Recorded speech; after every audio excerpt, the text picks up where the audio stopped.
All right, I'm going to show you how to set up a Minnesota tube for insertion.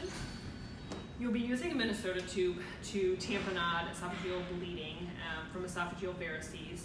It is a bridge to treatment. It is not a definitive cure, so this would be something that would just help the patient stop bleeding before they were able to get a TIPS procedure or go to IR. So you will get your Minnesota tube, comes in a box like this, along with the Minnesota tube kit. They're both kept in the MS ICU storeroom. Additionally to the kit and the tube, you will need 2 sets of suction, something to irrigate the tube with after it's been inserted, a stethoscope, a basin of water to check the integrity of the balloons before they're inserted, scissors that need to be kept at the bedside, and PPE. This patient will be bleeding a lot, so you'll probably want some goggles. You'll also want a waterproof marking pen to mark where the tube needs to be inserted to. So, when you get your Minnesota tube out, it'll look like this. It has 4 ports. The 2 ports right here are for aspiration. So there's the gastric aspiration, the esophagus aspiration, and then the 2 ports that blow up the balloon, so the stomach balloon and the esophageal balloon. You will use these ports for the balloons to set up. You'll take out these little stoppers that just keep the balloon inflated or deflated. You'll leave one of them in. So take them out on both, keep them at the bedside.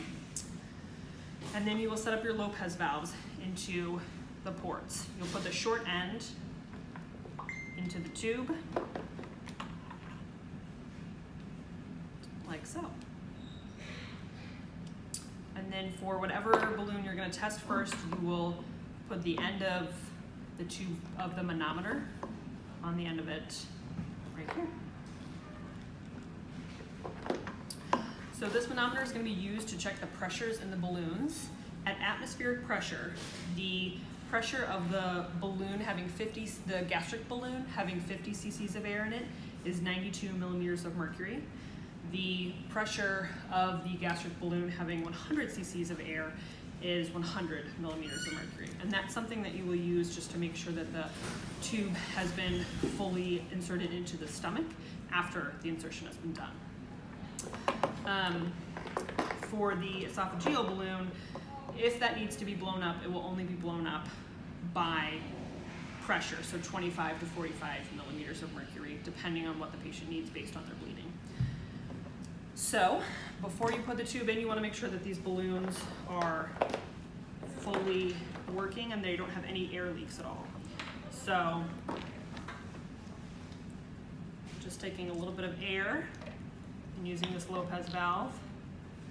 We're going to test the stomach balloon first and just pushing some air in there, push it all the way underwater, watch it blow up, and just make sure you don't see any bubbles coming out. And that's how you know that's going to work.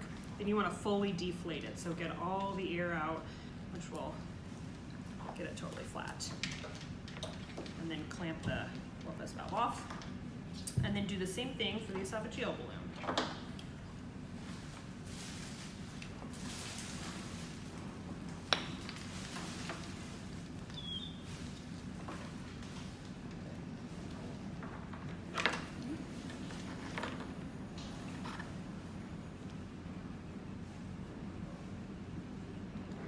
Bubbles.